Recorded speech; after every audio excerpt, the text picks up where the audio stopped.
हैं। पहले आए 33 अंक एक माह बाद 89 नंबरों के साथ बना टॉपर। उत्तराखंड एसोसिएशन चयन आयोग की ओर से आयोजित स्नातक स्तरीय भर्ती परीक्षा का टॉपर भी संदेह के दायरे में आ गया है। एक माह पूर्व आयोजित इंटरमीडिएट स्तर की भर्ती परीक्षा में टॉपर के 33 अंक ही आए थे, जबकि इससे कठिन स्नातक स्तरीय भर्ती में उसने टॉप कर दिया। इसके अलावा पुलिस जांच में अभी 17 संदिग्ध ही सामने आए हैं, लेकिन आयोग की तरफ से कम 60 युवाओं का चयन संदेह के घेरे में है।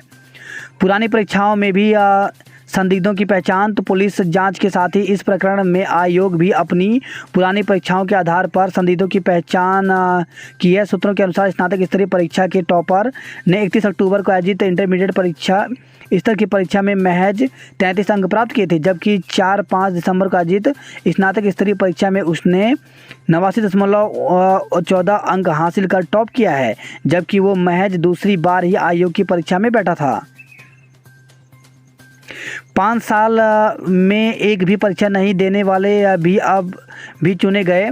तो इसके अलावा आयोग ने ऐसे कुल 8 संदिग्धों की पहचान की जिन्होंने बीते 5 साल में आयोग की एक भी परीक्षा नहीं दी और इस परीक्षा में वो अच्छे अंक जुटाकर पास हुए। इसमें एक युवक लंबे समय से गांव में पंडिताई का काम कर रहा था। इसके अलावा 22 अन्य ऐसे युवा भी सफल हुए हैं जिन्होंने पहली बार आयोग की परीक्षा दी। हालांकि उक्त सभी लोक सेवा आयोग की परीक्षाओं से अच्छा प्रदर्शन कर चुके हैं। इसके चलते आयोग उन्हें संदेह के बाहर रख रहा है। पुलिस जाँच में अभी उन 17 नामों पर भी फोकस किया जा रहा है जिनकी मौजूदगी परीक्षा की पहली रात रामनगर में थी, लेकिन देर सवेर अन्य पर भी आंच आनी तय है।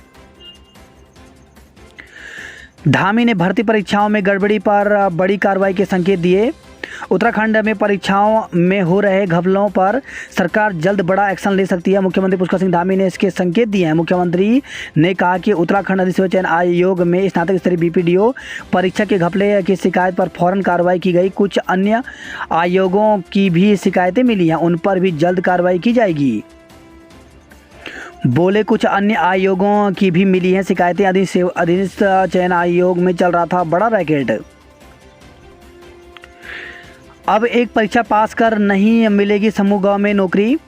पहले प्री और फिर मुख्य परीक्षा पास करने के बाद ही तैयार होगी अंतिम सूची।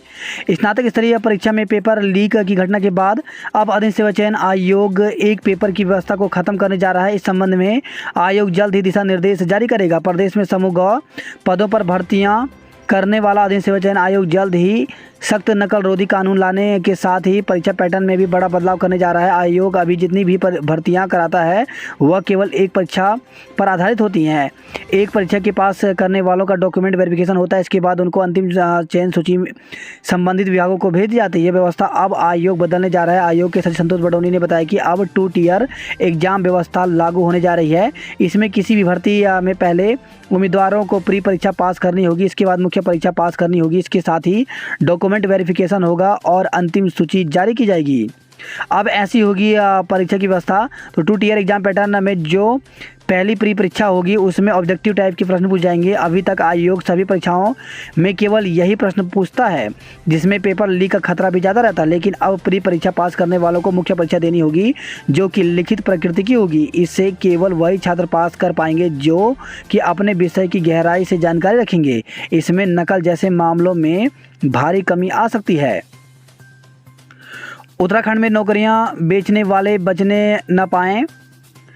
तो स्नातक स्तरीय भर्ती परीक्षा से जुड़ी नौकरियां बेचने के मामले में पुलिस ने भले ही कुछ लोगों को गिरफ्तार किया हो, लेकिन सवाल उठ रहा है कि क्या यही सबसे बड़े गुनाहगार हैं। 24 घंटे सीसीटीवी की निगरानी में रहने वाले स्ट्रांग रूम एक स्टोर रूम तक चंद लोगों की ही पहुंच होती है। ऐसे में सवाल उठ रहा है कि आयोग के भीतर से मदद के बिना कोई गड़बड़ी कैसे कर सकता है। अगर प्रेस के स्तर पर कोई गड़बड़ी हुई है तो फिर उस स्तर पर गुनाहगारों की शिनाख्त क्यों नहीं की जा रही। हालांकि सूत्र बताते हैं कि प्रेस में पेपर प्रिंटिंग का काम भी आयोग की निगरानी में होता है। राजनीति और बेरोजगारों के संगठनों का कहना है कि आयोग अपनी जिम्मेदारी से किनारा नहीं कर सकता। उनकी सरकार से मांग है कि नौकरियां बेचने वाले बचने न पाएं। गलती हो गई, मदद का रास्ता बताओ। तो पेपर लीक मामले में एसटीएफ की अपील का असर दिख रहा है। अनुचित साधन का इस्तेमाल कर नकल करने वाले कुछ अभ्यर्थी ने एसटीएफ से संपर्क करने की कोशिश की है। कुछ लोगों को एसटीएफ कार्यालय के बाहर भी देखा गया। अभ्यर्थियों ने पूछा कि उनकी कानूनी रूप से मदद कैसे हो सकती है। उन्होंने जो किया वह स्वीकार करते हैं। माना जा रहा है कि इससे इस पूरे केस को काफ़ी बल मिलेगा। एसटीएफ के एसएसपी अजय सिंह ने सोमवार को अपील की थी कि यदि कोई अभ्यर्थी सामने आना चाहता है तो उसकी कानून के हिसाब से मदद की जाएगी। सूत्रों के अनुसार केस को मजबूती देने के लिए कुछ को गवाह बनाया जा सकता है। एसटीएफ की इस अपील का असर भी दिखने लगा है। कुछ अभ्यर्थी ने बिना देरी किए अधिकारियों से संपर्क साधा। यही नहीं, कुछ एक को तो उन्होंने एसटीएफ कार्यालय के बाहर भी देखा। इनमें से कुछ ने स्वीकारा कि उन्होंने नकल की है। इस तरह का अनुचित लाभ उन्होंने लिया है। तो एसटीएफ उनकी किस प्रकार से मदद कर सकता है? सूत्रों के अनुसार एसटीएफ ने इनको शपथ पत्र दाखिल करने की सलाह दी है। मांगे पूरी नहीं होने पर आंदोलन की राह पर उतरे रोडवेज कर्मचारी।